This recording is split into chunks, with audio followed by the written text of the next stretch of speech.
नमस्कार। हमारे YouTube channel चिंतन इंस्टीट्यूट ऑफ एजुकेशन में आपका फिर से स्वागत है। आज मैं आपके सामने हिंदी व्याकरण के अंतर्गत ये आपके maximum UP TET, C TET, NET JRF, आपका जो आपके संस्कृत के पेपर हैं, हिंदी पेपर, टीजीटी, पीजीटी, इन सभी एग्जाम्स के लिए जो बच्चे संस्कृत विषय से रिलेटेड हैं उनके लिए बहुत ही महत्वपूर्ण टॉपिक संस्कृत के उपसर्गों को लेकर के आया। इसके पहले के वीडियो में मैं हिंदी व्याकरण के अंतर्गत हिंदी के जो प्रमुख उपसर्ग है उनके ऊपर मैं वीडियो बना चुका हूं। आप डिस्क्रिप्शन बॉक्स में जाकर उसके लिंक को देख करके आप वीडियो देख सकते हैं। तो आज आपके सामने यहाँ संस्कृत के उपसर्गों में यह वीडियो आपके लिए जो है संस्कृत के उपसर्गों के ऊपर आधारित है। मैक्सिमम जो संख्याओं के आधार पर कहा जाता है कि 22 हैं, कुछ किताबों में उसके आगे पीछे दे देते हैं। तो आपके यहाँ पे जो संस्कृत के मूल हैं, प्रायः के उपसर्ग हैं, मूल उपसर्ग, प्रायः उन्हीं को मैंने इस वीडियो में रखने की कोशिश किया है।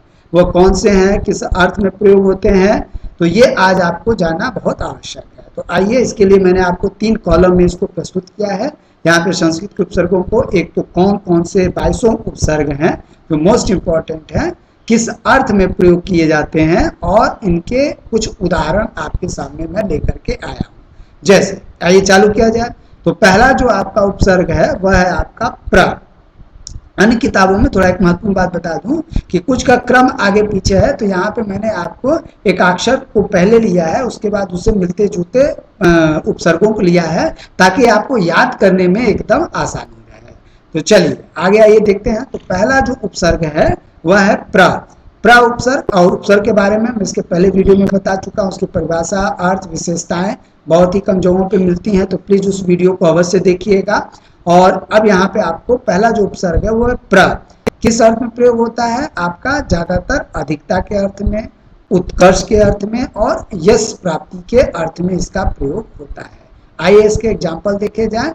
जैसे प्रबल, प्रबलता, प्रताप, यहाँ पे देखिए यश के सेंस में है ना आपका प्रताप, प्रक्रिया, प्रदर्शन, प्रख्यात। प्रश्न ज्यादातर इधर से इधर की तरफ पूछे जाते हैं। जैसे आपसे दे देगा कि प्रदर्शन में कौन सा उपसर्ग है, तो आपको बताना होगा कि प्रदर्शन में प्र आपका उपसर्ग है।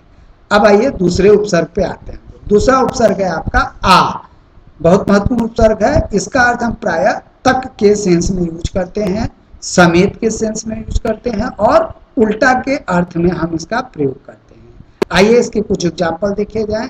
जैसे आगमन, तो आगमन में कौन सा उपसर्ग हुआ? आ, ये आपका उपसर्ग हुआ। आकंठ, आचरण, आरोहण, ये इसके आ उपसर्ग के कुछ विशेष उदाहरण है। आइए तीसरा उपसर्ग है वी। वी का प्रयोग अर्थ हम कहाँ कहाँ करते हैं? भिन्नता के अर्थ में, हीनता दिखाने के अर्थ में या विशेषता दिखाने के अर्थ में करते हैं। जैसे बहुत बार पूछा हुआ विशेष, तो क्या विशेष क्या है? विशेषता दिखा रहा है। तो विशेष के अर्थ आपका पूछेगा कि विशेष में कौन सा उपसर्ग है, तो आप कहेंगे विशेष में वी उपसर्ग है। विज्ञान में कौन सा उपसर्ग है? वी उपसर्ग है। विहार में कौन सा है? वी उपसर्ग है। तो ज्यादातर विशेषता और विज्ञान कई बार पूछे गए हैं। उसी प्रकार आइए नी। नी का अर्थ हम किन किन अर्थों में प्रयोग करते हैं? निषेध करने में, निश्चितता दिखाने के अर्थ में और अधिकता दिखाने के अर्थ में। आइए उदाहरण इसके देखे जाए। नि उपसर्ग के निष्कर्ष, निवास, निदान, निकृष्ट। निकृष्ट भी आपका कई बार एग्जाम में पूछा हुआ है, निवास और निकृष्ट आपका। आइए हम लोग आगे बढ़ते हैं। अब अगला महत्वपूर्ण उपसर्ग आता है सु। सु में क्या आपका किस अर्थ में होता है? उत्तमता दिखाने के अर्थ में, साथ दिखाने के अर्थ में या सहित के अर्थ में। हम लोग ज्यादातर साथ के अर्थ में लेते हैं। आइए देखा जाए। जैसे आपका सपूत। सपूत क्या है? आपका उत्तमता के अर्थ में यहाँ पे प्रयोग हुआ। सुडौल आपके उत्तमता के ही अर्थ में है। उसी प्रकार सपरिवार, सुजान, सुगम, सुलभ, ये क्या है आपका? सहित और उत्तमता दोनों के अर्थ में इनका प्रयोग हुआ है। इसी तरह आप इस वीडियो में सभी के अर्थ के आधार पे आप समझेंगे। तो क्या है आपका? सुडौल अक्सर पूछा जाता है, सुजान पूछा जाता है, सपरिवार में अक्सर पूछा जाता है। तो कभी कभी सु और स को एक साथ ले लेते हैं, वहां अलग करने की जरूरत नहीं है। अगला उपसर्ग है आपका परा।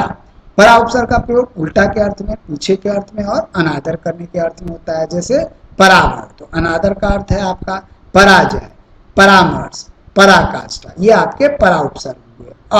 अप उपसर्ग देखा जाए लघु, लघुता दिखाने के अर्थ में, हीनता दिखाने के अर्थ में, दूर के अर्थ में, ले जाने के अर्थ में प्रयोग करते हैं। उदाहरण है इसके अपयश, अपमान, अपहरण, अपशरण, अपकर्ष। अपकर्ष कई बार पूछा हुआ कि अपकर्ष में कौन सा उपसर्ग है, तो आप कहेंगे अप उपसर्ग है। अगला है आपका संस्कृत में जो महत्वपूर्ण उपसर्ग आता है अनु। अनु का अर्थ हम लोग ज्यादातर पीछे के अर्थ में लेते हैं, साथ ही साथ निम्न के अर्थ में, समान और कम के अर्थ में। उदाहरण है इसके अनुकरण, अनुशासन, अनुभव, अनुशीलन।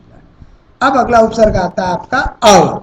अव में आपका अनादर, हीनता, पतन के अर्थ में हम इसका प्रयोग करते हैं। जैसे अक्सर पूछा जाता है अवनति, यहाँ पे एग्जाम्पल नहीं है, कोई बात नहीं। अव का प्रयोग अवनति में कई बार है। अवकाश में कौन सा उपसर्ग है, अव। अवतार में अव, अवमान, अवसर, अवधि, है ना। अक्सर अवधि बार बार पूछ लिया जाता है, वेरी इंपॉर्टेंट है। सम, सम में आपका क्या है, सम उपसर्ग जो आपका कौन कौन से अर्थ में होता है, अच्छा के अर्थ में, साथ के अर्थ में, पूर्ण के अर्थ में। तो संगम, संतोष, समालोचना, संयुक्त। इसी प्रकार निश बहुत महत्वपूर्ण आपका उपसर्ग है, रहित के अर्थ में, पूरा दिखाने के अर्थ में या विपरीत के अर्थ में प्रयोग होता है।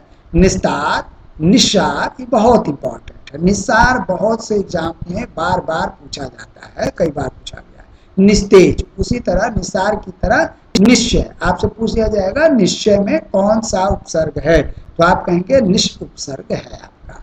आइए हम लोग अब आगे जो शेष उपसर्ग हैं उनके ऊपर एक दृष्टिपात किया जाए। आपका अगला है निर। निर उपसर्ग आपका कहाँ प्रयोग होता है, बिना के अर्थ में, बाहर के अर्थ में और निषेध के अर्थ में। जैसे निरपराध, निरपराध, निर्जन, निराकार, निर्गम।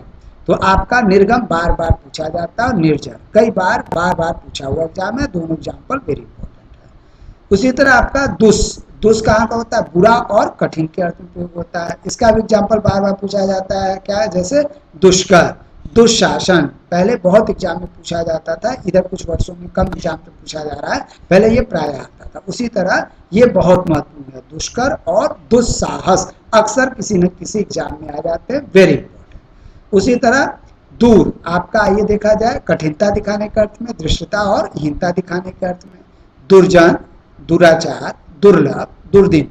दुर्लभ और दुर्दिन बार बार प्राय एग्जाम में आते हैं। कौन सा उपसर्ग है दोनों में, तो दुर उपसर्ग है। ऐसे ही आपसे प्रश्न पूछे जाते हैं। अति, अति का अर्थ क्या होता है, किस अर्थ में प्रयोग करते हैं, अत्यधिक दिखाने में। वैसे भी अत्यधिक में आपका अत्यधिक ऑलरेडी इसमें ये है, ये इसमें अति उपसर्ग। आइए देखा जाए उदाहरण को। अतिशय, अत्याचार, बार बार पूछा जाने वाला प्रश्न है, अत्याचार में कौन सा है, तो अति। आगे अतिरिक्त, अतिक्रमण। अगला उपसर्ग है आपका अधि। अधि उपसर्ग में ऊपर दिखाने के अर्थ में, श्रेष्ठता के अर्थ में और समीपता के अर्थ में इसका हम प्रयोग करते हैं। जैसे उदाहरण स्वरूप देखिए आप, अधिकार, अधिपति, अध्यात्म, वेरी वेरी इंपॉर्टेंट, बहुत महत्वपूर्ण। अध्यात्म अक्सर पूछा जाता है कि अध्यात्म में कौन सा उपसर्ग है, तो आप कहेंगे अधि उपसर्ग है।